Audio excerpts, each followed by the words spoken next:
happen, Shele. We are not behind kidnapping or banditry. Southwest Fulani chiefs. Oh, okay. The Council of Fulani Chiefs in Southwest Nigeria has distanced itself from individuals being investigated over kidnapping activities in Ogun State, insisting that the Fulani community does not support crime in any form. The council's chairman and Sarkin Fulani of Lagos, Alhaji Mohammed Bambado II, said the group strongly condemns kidnapping, banditry, armed robbery, and even acts capable of threatening peace and security in the region. The council said a recent report linking some suspects to kidnapping should not be used to stigmatize the entire Fulani community or its traditional institutes. The council also declared support for security agencies investigating criminal activities across the Southwest and urged Nigeria to cooperate with authorities by providing useful information. According to the council, the Fulani community remain committed to peaceful coexistence, lawful economic activities, and the continued development of the Southwest and the whole of Nigeria. Believe them at your own peril. Ó fẹ́ máa fọ́ fún wọn. Àwọn council of olórí àwọn Fulanis.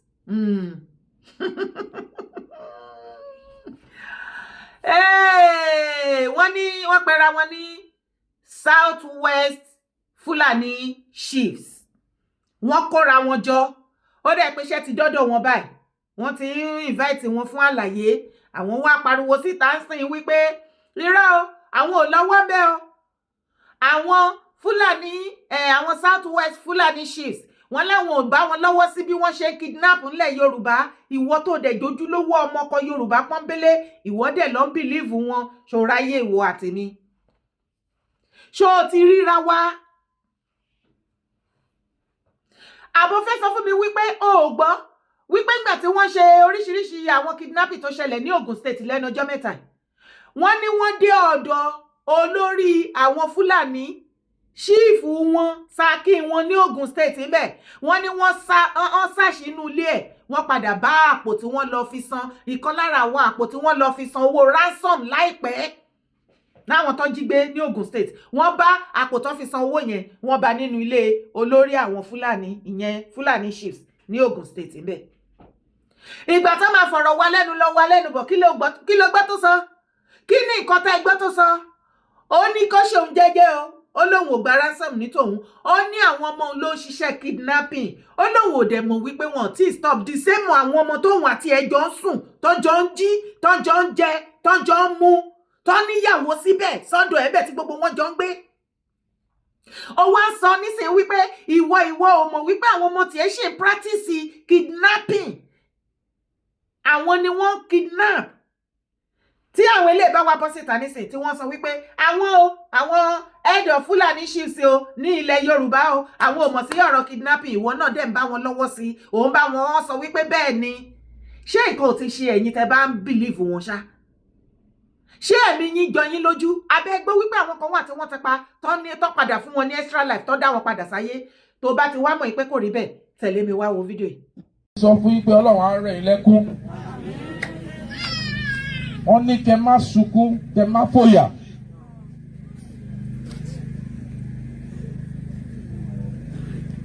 Pé níbi tí àwọn wà lénìí, àwọn mójútó gbogbo tó ń ṣẹlẹ̀.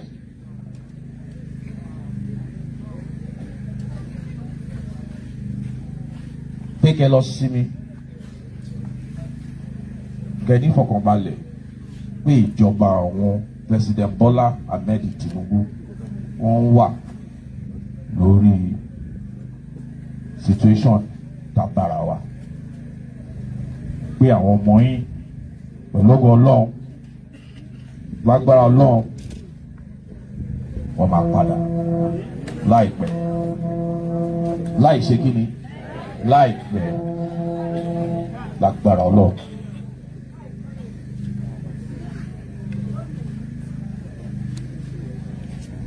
Wọ́n dẹ̀ fi yé wa pé àwọn àwọn kan mo rò pé èèyàn méjì àbí mẹ́ta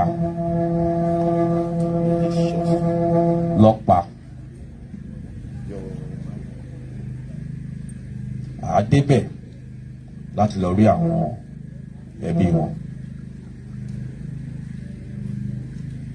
Àní rírú ẹ̀ mọ́ Ọlọ́run àforíjì wọn àgbé wọn sáfẹ́fẹ́ rere ọjọ́ àjìnà síra wọn. Mo ṣe ẹ ṣé mo dúpẹ́. Àáfi àsìkò yìí àgbọ́rọ̀ lẹ́nu NSA wa àti Minister of Defence wá bá a sọ̀rọ̀ ní ṣókí. Àwọn náà wọ́n wà lára àwọn tí President wa tó rán wá sí bíbá yìí.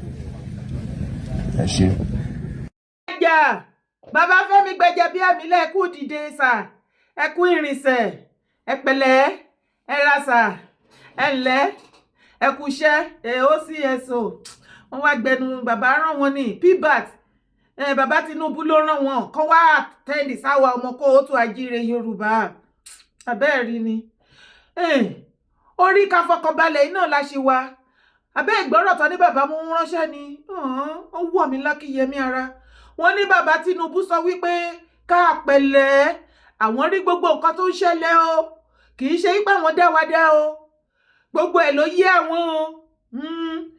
Wọ́n ní pé ká ṣùgbọ́n ká lọ fọkànbalẹ̀. Àlórí ìfọkànbalẹ̀ náà láti láyé wa 2023 ẹni ká lọ fọkànbalẹ̀, ẹ máa dìbò, a máa wọlé, ẹ wọlé tẹ́ bá wá sọ wípé ká fọkànbalẹ̀ ń sìn àbí ká rìláàsì náà ni, ẹ má jẹ́ rìláàsì, ẹ já máa yí lọ bàbá àlefẹ̀yìn nìkan lẹ́sẹ̀ náà. Ẹ wá ní ká tún fọkànbalẹ̀ pé lórí ọ̀rọ̀ insecurity ẹ àṣọ wa ká fọkànbalẹ̀ àti fi balẹ̀. Ṣùgbọ́n bàbá ẹ má sọ 1 billion o, tẹ́ bá fi lè kó 1 billion fún àwọn ará bíi nǹkan ti dàrú lẹ̀ Yorùbá nìyẹn o, ayé ti bàjẹ́ nìyẹn. Ó máa lè débi wípé tẹ́ bá fẹ́ lọ sí church àbí mosque ẹ máa lọ máa san owó fún àwọn terrorists inú gbó kẹ́ tó lọ sí church, débi pé ẹ fẹ́ lọ party wọn ẹ máa lọ máa sanwó tax fún wọn. Ó kù béèyàn mẹ́ta ṣe fẹ́ dúró ní méjì yet I need àwọn èèyàn wa alive. I need gbogbo wọn alive, àwọn ọmọ àtàwọn obìnrin àti ọkùnrin gbogbo wọn. We need every one of them back home safely. Ṣùgbọ́n ẹ má jà ṣe mistake pa máa lọ san 1 billion, ẹ jẹ́ ká wọ́n ọ̀nà míì. Torí kó mi má bàa tẹ̀yìn wọ̀gbìn ilẹ̀ kó o tún ajíire Yorùbá lẹ́nu ni o. Ẹ̀yin tí ọ̀rọ̀ mi ò bá yé ẹ jẹ́ kó yé yín o. VDM mo tún yìí sọ má rèsì GoFundMe kankan fún 1 billion kankan o. Anybody tó bá gbé GoFundMe jáde mo ń sọ fún yín kò ń ṣe fún àwọn people yìí o. Kò sí anybody tó fún ní àṣẹ pé kó lọ rèsì GoFundMe o. Àwọn ọmọ olóbùkú wọn ya wèrè sórí ìgboro sí wọn máa tàn yín jẹ, yín náà dé kúkú ti wáyé ẹ̀tàn. Ìsílẹ̀ máa lọ sanwó síbẹ̀ lẹ́ máa sọ pé wọ́n láwọn fẹ́ lọ fi kówó fún wọn nínú igbó ni. Àwọn tó máa lọ rèsì GoFundMe online wọn ò dénú igbó wọn àmọ́ bí tán wá o. Ẹ jẹ́ kí gbogbo wa gbọmọ tinú wa káyé ṣe bí sompi o. Bàbá tó wá tẹ̀síwájú wípé lórí gbogbo rògbòdìyàn tó ń ṣẹlẹ̀ nínú Nàìjíríà, wọ́n ní bàbá sọ fún wa wípé kò sí ìtàwọn ò rí o. Wọ́n ní kán sọ fún wa pé àwọn ò ní bojú wa jẹ́, wípé àwọn mọ̀ wípé ìran Yorùbá làwọn, àwọn dẹ̀ mọ̀ wípé expectation wa ó pọ̀ látọ̀dọ̀ wọn. Àwọn àṣọ wa wípé ọmọ ọgbà ni wọ́n ní ṣíṣú yọ. Nǹkan tó ń pè ní Yorùbá, ìjẹ́ kó o tú ajíire, wọn láwọn máa fi sí action. Káwa náà ká ṣe kí ni, ká dúró wám bí ọmọ ogun. Esobe, attention, to the left, Dara, right ló ń lọ, come back to the middle. To the left, to the right, to the right, to the left. Ìyá Kogi ọ̀rọ̀ ẹ̀rẹ̀, àwọn ọmọ ogun ìyá Kogi ibo náà wà. Àwọn ọmọ ogun ìyá Kogi, to the right, to the left, attention. Lọ́rọ̀ kan ṣá, bàbá Tinubu láwọn ò ní bojú wa jẹ́, àbó ògbọ́, ó yẹ kọ́rọ̀ ti yé ẹnu gbogbo nǹkan tó sọ, gbogbo ọ̀rọ̀ kan léèyàn ń sọ tán. Wọ́n ní gbogbo nǹkan tó ń ṣẹlẹ̀, ó yẹ ká ti mọ bí géèmù yẹn ṣe ń lọ, ṣùgbọ́n àwọn wà up to the task láti fèsì wọn bẹ̀. Káwa náà ká má sùn tẹ̀tẹ̀rẹ̀, ká jí, ká múra, ká protect ilẹ̀ Yorùbá. Ṣùgbọ́n síbẹ̀síbẹ̀ a ṣì ń béèrè o, ibo lowó security vote lọ, gbogbo ẹ̀yin gómìnà. Mo dẹ̀ ń sọ kinní yìí fún wa o, mo ń sọ bí eré ẹ̀dẹ̀ máa rò péré ni o.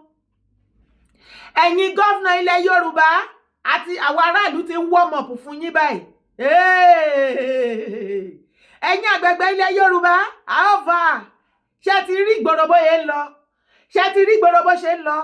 Ọjọ́ kan aṣọ ti ẹ̀ dáhùn á blue dànù, kò ṣe pé ó máa red, á blue dànù. Ilé gbogbo yín palace gbogbo ẹ̀yin ọba, gbogbo governor's office, governor's house, gbogbo bẹ̀ la máa dé, gbogbo ẹ̀yin political stakeholder. Nǹkan gan tẹ́ ẹ̀ fi post yín tẹ́ fi ń ṣe gbogbo yín la máa ṣàlò pátápátá. Àwa ṣèdájọ́ láti ọwọ́ wa fún yín. Àwọn tí nọ́dẹ́nà tẹ́ fẹ́ gbàbọ̀dé wọn fún wa kọ́ wá pa wá tí ò ní kan ẹ̀yin. Àwọn á wá rí nǹkan tá a fi yín dá lára. Wọ́n á wá rí wípé tá a bá fògùn dọ́mọ̀ yẹ ni wò. Ọmọ bàbá ò ní rí ni kó sáwọ́ gbó. Wọ́n á rí wípé àwọn níwèrè, àwa gan ti ní dangbana. Àwa kọ ikú o, ṣùgbọ́n ká tó kú rẹ̀rẹ̀ máa rún. Bàbá Tinubu, mo yìí ń sọ fún yín sẹ́ẹ̀. Kò sí bàbá ṣe ṣorí tí náà kí o ṣe. Àwa mọ gbogbo géèmù tó ń lọ wípé nítorí second term yín òun ni àwọn Sultan of Sokoto àǹkó gbogbo wọn pátápátá. Àwọn náà ni gbogbo terrorist yìí. Àwọn ni wọ́n ń bẹ̀rẹ̀ sí ní lò wọ́n láti weaponize ìjọba yín. Gbogbo everybody ló ti mọ géèmù yẹn. Shame on the Northern Caliphate. Northern Caliphate, shame on you. You have nothing to offer Nigeria upon all the political power that you grab. You have nothing to offer Nigeria. You are only you offer us death, nothing more.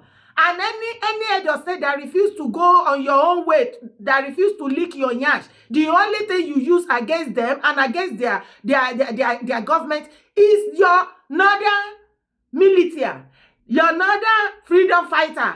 Abájọ tó pè ní freedom fighter wa náà wò pogun wo náà ń jà tán nídìí freedom fighter. Àṣẹ nítorí àti máa fi weaponize àwa Nàìjíríà láti máa pa wá díẹ̀díẹ̀. Kán dẹ̀ máa halẹ̀ mọ́ gbogbo head of state. Kán lè sọ wípé àwọn náà ṣe gbogbo ẹ̀. Irọ́ lẹ pa. Ibẹ̀ ni kọ́kọ́ la tún yìí lọ. Ẹ tẹ̀lé mi wá wo fídíò. Ọ̀yọ́ yìí. Ìlọrin ló ní Ọ̀yọ́ yìí. Oko Ìlọrin ni. Oko Ìlọrin ni. Ká tó wá sọ Ìwó. Ká tó wá sọ Ìwó. Oko Ìlọrin lòun náà. Oko Ìlọrin lòun náà. Ó sì níbi tàn wọn ti jẹ́. Ó sì níbi tàn tí wọn náà ti jẹ́.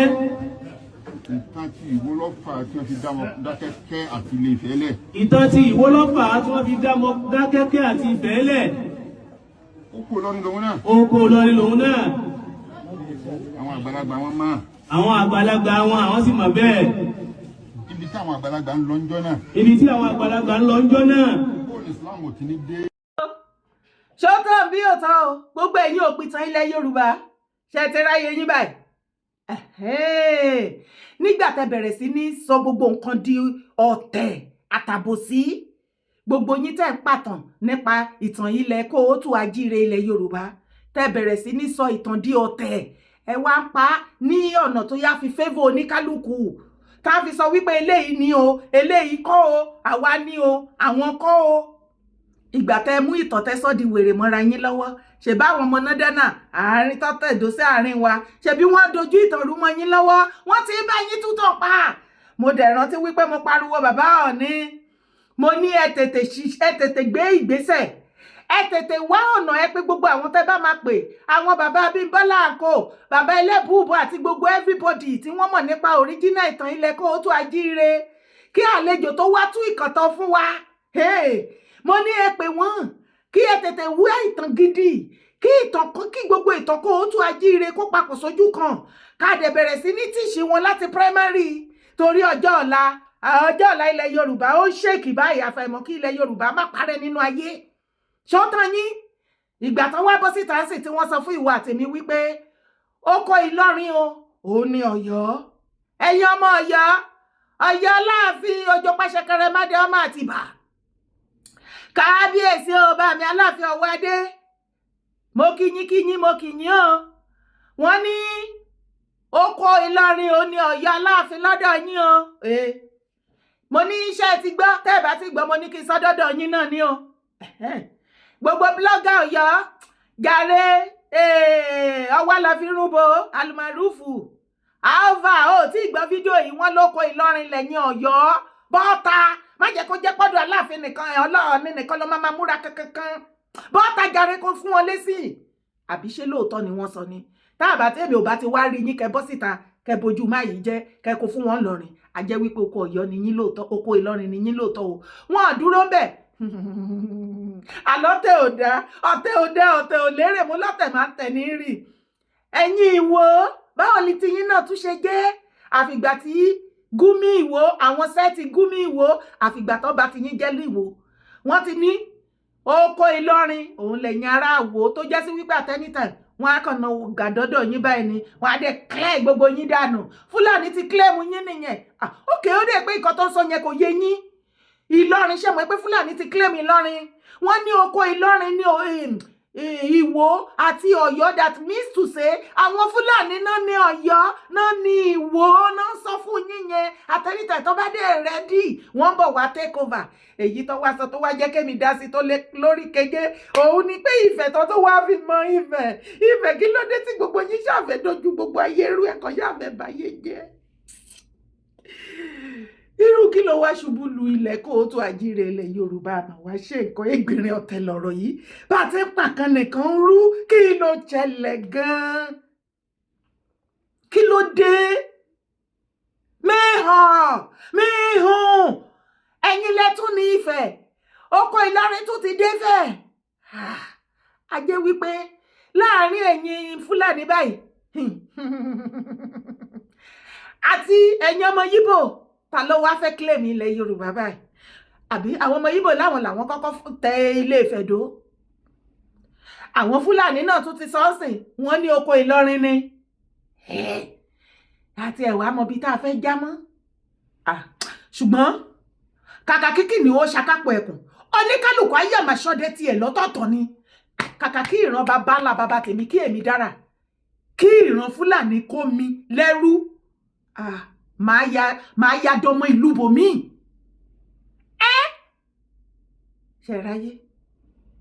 ṣẹ̀ráyé wá bí mo yẹn bá yín sọ̀rọ̀ ìrẹ́rẹ́ rún ní Kwara rẹ́rẹ́ ti rún ṣèbó gbọ́ lẹ́nu ọjọ́ mẹ́ta pé wọ́n ya lọ sí Emir Palace wọ́n kó àwọn olórí Emir lọ àti ẹ̀mọ̀kan tó ń pe àwọn olórí Emir lọ́dọ̀ wọn olórí ṣá wọ́n kó wọlé àtàwọn aráàlú wọn ya wọ ṣọ́ọ̀ṣì àbálọ àbábọ̀ terrorists reportedly threatening to forcefully marry Kwara Emir of Yashikira's abducted wives over 150 million naira ransom delay ṣótán wọ́n ní tí wọ́n bá tètè kó 150 million ransom wá wọ́n ní gbogbo olórí tí wọ́n kó lọ ní palace Emir wọ́n láwọn máa sọ wọ́n di ìyàwó wọn tó já sí wípé wọ́n ti ń rí bọ̀bọ̀ àwọn olórí àwọn Fúlàní olórí àwọn Fúlàní chiefs head of Fúlàní ní gbogbo ilẹ̀ Yorùbá wá sọ fún ìwọ àtèmi wípé àwọn òun kọ́kọ́ nípa bọ́n ṣe ń kidnap tẹ́túrẹ́lẹ̀ náà ṣe ti rí gbogbo géèmù yẹn bó ṣe ń lọ ṣé òun tẹ̀lé ibẹ̀ ní kọ́kọ́ látúnyìn lọ tó bá mọ̀ nǹkan tó ṣẹlẹ̀ lọ́wọ́lọ́wọ́ mò ń sọ fún ẹ pé rẹ́rẹ́ rún ní north ó ti di dandan kí atẹ́gùn ẹ̀ kó fẹ́ lù wá nílẹ̀ Yorùbá bóyá bàbá Tinubu kò sí wàhálà lọ́rọ̀ kan ṣá Arewa youth àti àwọn Arewa leaders headed by Sultan ogun ti dé wọ́n ti fẹ́ jà kú ni lórí ọ̀rọ̀ Tinubu second term náà ni. The 1999 Constitution mandates that the composition of government shall reflect Nigeria's federal character. The presidency has argued consistently that merit governs appointments. Critics, including the Arewa Consortium Forum, have argued that such appointments breach both the Constitution and the political understanding that brought Tinubu into power. The Arewa Consortium Forum, northern Nigeria's leading socio-political body, has been unambiguous. It criticized Tinubu's economic policies as insensitive to northern conditions. It stated that public policy responses to insecurity in the north have remained ineffective. And in language that functioned as a political warning, it declared the interests of the north will be best served by northerners. The Council on Foreign Relations in an April 2026 analysis framed Tinubu's position. He secured the presidency with critical northern support in 2022 and 2023. If he loses that support, or if northern voters simply split in too many directions, his path to a second term becomes significantly narrower. Àlọ́rọ̀ bàbá Tinubu ti dájàlẹ̀ láàrin àwọn Arewa. Àwọn Arewa youth láwọn ti endorse bàbá Tinubu second term àwọn ti gbà fọ́lọ́run. Àwọn Arewa bàbá wọn àwọn ń gbé bàbá Tinubu condition pé ibi tọ́rọ̀ dé dúró ìjọba first term Tinubu kò síbi tó gbà pay wọn ní north. tó já sí wípé àwọn ò ní ààyè second term táwọn fẹ́ fún bàbá Tinubu nìyẹn. Wọ́n ní northern nìkan òun ló lè jẹ́ president tó máa favour àwọn ní northern part. Okay, nígbà tí àwọn sọ wípé northern nìkan ló lè jẹ́ tó máa favour àwọn ní northern part, àwọn dẹ̀ mọ̀ wípé northern tó bá jẹ tó bá favour wọn ní north ṣé ó favour wa ní south? No. Bàbá Tinubu ọ̀rọ̀ burúkú rèé o. Nígbà táwọn ti mọ̀ tó ti dá wọn lójú wípé at any time tí northern bá ti become the head of state ó ń pay wọn ní north, kí ló dé tẹ̀yìn wá wà ń bẹ́ àti south tí àwa south wá tá à ń pariwo lójoojúmọ́ tá à ń sunkún? Ṣé kò yẹ kó pay àwa náà ni? Ẹ jẹ́ kó pay south. Àgàgà ilẹ̀ kó o tún ajíire. Ṣé mọ̀ pé gbogbo rògbòdìyàn tó wá kún tó kún gbogbo ilẹ̀ báyìí pé wọ́n gé orí wọ́n ṣe gbogbo ẹ̀ nítorí nǹkan tẹ́ ẹ̀ ń bá wọn pò ní north ni. Ẹ ti ẹ̀ ṣe ẹ tọ̀ síbì kan kó hó ọṣẹ káwọn yẹn mọ̀ wípé yes at least ó tọ̀ síbì tó bá jẹ́ wa Yorùbá náà lẹ́kúkú fẹ́ ṣe tẹ́ mọ̀ wípé ti fi wá lọ́kàn balẹ̀ sí pé ẹ máa jọ wá lójú in a positive way. Bàbá ẹ kúkú ṣe kí wọ́n mọ̀ wípé ìran ẹ̀ náà ní ìgbà tó jẹ́ pírẹsidẹ́ǹtì ìran ẹ̀ nìkan náà ló wúlò fún, ibẹ̀ nìkan ló ṣe gbá kan, ibẹ̀ nìkan ló kò sí nǹkan wọn ò múyàn sí yẹn, kò síbi tán ti máa rojọ́ yẹn lágbàáyé tí wọ́n ní sọ pé nígbà tó bá jẹ́ ìran wo ló wá yẹ kó ṣe. Torí tó bá jẹ́ ọmọ Yíbò náà á pè ọmọ Yíbò. Àwọn nọ́dẹ́ náà wọ́n ní tó bá jẹ́ ọmọ wọn á pè wọn. Ẹ̀yin lẹ wá wà bẹ́ẹ̀ ẹ tí ì pè wa o, ilẹ̀ Yorùbá ò tí ì rí nǹkan kan o, àti ì rí nǹkan kan. Àwọn nọ́dẹ́ náà nọ́dẹ́ sọ wípé dandan àwọn Arewa fọrọ headed by Sultan wọ́n ní ìjọba yóò pè wọn. Politically ẹ ti bà ti wọn jẹ́, economically ayé wọn ti run. Wọ́n ní eku òkè bí eku, gbogbo owó fàájì owó ìfà tó fà wọ́n lápòyà tí wọ́n kó tó fi yẹ táwa Nàìjíríà sí ń jìyà táwọn pín láàrin ara wọn. Wọ́n ní gbogbo bẹ̀yẹn lẹ ti block, gbogbo owó yẹn kò wọlé mọ́. Politically ẹ̀dẹ̀ ń ṣe kinní yẹn fún wọn one after the other. Ẹni tó bá mọ bí géèmù ṣe ń lọ á mọ bó ṣe ń lọ dáadáa farabalẹ̀. Gbogbo oríṣiríṣi tó ń ṣe fún wa ní south west nísìn nítorí géèmù, nítorí ìjà tó wà láàrin bàbá Tinubu àti àwọn northern caliphate ni àwọn náà ṣiṣẹ́ yẹn gbọmọ tinú ẹ̀. Wọn ò ní any other thing tí wọ́n fi ń attack any head of state. Nǹkan tó bá wù wọ́n tó jẹ́ pé wọ́n tún ṣe fún ara wọn. Northern ṣé wọ́n ṣe fún Yar'Adua, ṣé wọ́n pa Yar'Adua? These people ṣé wọ́n ṣe fún Buhari, ṣé wọ́n render useless, ṣé àbúrò family Buhari kọ́ ló wá rúùlù tí ìyàwó ẹ̀ tó sá lọ sí kinní tó lọ ń ṣe fàájì ńbẹ̀? Northern has nothing to offer. Kẹ́dẹ̀ máa wá wo láti yọ ọdún tí àwọn Northern tí wọ́n ti gbé kíni, tí wọ́n ti gbé political power Nigeria, tí wọ́n gbé mì, tí wọ́n láwọn dominate Nigeria politically. They have never, through that political power in their hands, move Nigeria forward positively. The only two things they offer Nigeria is alimajiri and terrorism. Nothing more. And these are the people tó jẹ́ wípé wọ́n ti wà intoxicated by power. Okay, kí wá ní political power tó wà lọ́wọ́ yín? Kí ló wà fún? Kí ló wà fún? The only reason tí wọ́n ṣe dúró tó ṣe gbé political power pé kò gbọdọ̀ kúrò lọ́dọ̀ wọn. Òun ni wípé any head of state tó bá ti jẹ́ ó ní láti máa wà kókórí bọ abẹ́ ìfúró wọn bí wọ́n ti ń jí láàárọ̀ kùtù tí wọ́n ń mú ìtọ̀ màálù tá ń gbá báyìí tí màálù á tọ̀ bí ìgbà tó ṣí tààpù tá ń ṣẹnu yá tá tún fi wẹ orí tá fi wẹ̀. Exactly, wọ́n fẹ́ kí every head of state kó wà kí orí ẹ̀ wà lábẹ́ wọn kó máa jẹ ìgbé ìdí wọn. Kò dẹ̀ wá sí anything good. Ṣáwọn tí wọ́n tó agree pẹ̀lú western education, àwọn tó wá sọ wípé western education is haram yìí ò tó sọ wípé militant wọn ni Boko Haram. Ẹjọ́ tí Sultan of Sokoto tí ò bá gbọ́ English báwo ló ṣe fẹ́ communicate with the rest of Nigeria? Gbogbo àwọn Fulani caliphate tí gbogbo wọn kóra wọn jọ tí wọn bá ní western education báwo ni wọ́n ṣe fẹ́ communicate pẹ̀lú the rest of Nigerians torí àjọsọ language kan náà? Kó lè máa mọ how wicked, how terrible these people are. Tàbá wá sọ fún yín wípé máa gbé political power wọn Nigeria yín kẹ́ máa gbé lọ àwọn ò fẹ́ bá yín ṣe mọ́. Kí ló wá dogun tẹ́ sọ wípé ní fi wá lọ́rùn lẹ̀? Tinubu wá bá yín pò wípé ẹ̀yin nìkan kọ́ lẹ̀ ń jẹ́ wọn Nigeria. Political power yẹn o, power must change hand. Èmi mọ̀ wípé nǹkan tí bàbá ń try tó ń gbìyànjú tó ń ṣe nìyẹn. Wọ́n dẹ̀ ti ṣìrìn dènà gan ni. Ó ti di dandan ká oru ẹ̀ kó mú wa nílẹ̀ Yorùbá fún ìwọ tí ọ̀rọ̀ bá yé. Nítorí ẹ̀ ni wọ́n ṣe sọ wípé dandan second term Tinubu wọn ò ní jẹ́ kó wá. Ibi tẹ́ ti wá ṣe mistake nìyẹn. Tinubu ti wá di kànrànjẹ́gbọ́n sí yín lọ́rùn. Bó bá wù yín ẹ jẹ́ kó ṣe second term. Bí ẹ gbà kó ṣe second term wàhálà máa ṣẹlẹ̀. Bó ṣe second term ara yín ò ní pé mọ́. Ibi tọ́rọ̀ dé dúró pẹ̀lú Northern Caliphate sì nìyẹn. Bí Northern Caliphate bá sọ wípé Tinubu, you will never do the second term o. Nǹkan tá à ń fẹ́ ká ṣe gan-an nìyẹn. Ibi tá fẹ́ gbé obì sí, obì ti padà lálẹ́ wù ń bẹ nìyẹn. Ṣe mọ́ ẹ máa kó ṣì dànù nù. Tí Tinubu bá tún wá ṣe second term, ẹ̀yin Northern Caliphate, ẹ tún yìí máa roast. Ẹ ti pàdé má ṣì yín sẹ́ ní ilé ayé yín. Tẹ́ bá gbọ́ yó ọmọ Yorùbá hàn. Thank God. Kì í ṣe Nigeria nìkan, all over the world ni wọ́n ti mọ̀ wípé the Northern Caliphate has nothing to offer any Nigerians that terrorizing us, weaponizing terrorism against Nigerian citizens and against every head of state. This is the only thing they hold, they grab the political power. They have the political power to be supporting and be protecting terrorism in Nigeria. Nothing more. Ṣé wọ́n fi protect any? Ṣé wọ́n fi ṣe anything positively ni? No, to be protecting terrorism in Nigeria. This is the only reason why the Northern Caliphate tí wọ́n grab political power. Àlẹ́ ní pé mọ́ sẹ́. Lè pé mọ́ power must change and you see that political power. Northern Caliphate, anything you like to do. Ó bá wù yín kẹ́ mú ọ̀run wá kó jábọ́ sílẹ̀. Ẹ jẹ́ kí ẹdìyẹ gan kó tiẹ̀ wá tọ̀ ká wá wò nǹkan tó fẹ́ ṣẹlẹ̀ tẹ́dìyẹ bá tọ̀ tán. You see that political power, you will never get it anymore. It is over for you guys. Yes, that power, political power of Nigeria must change hand.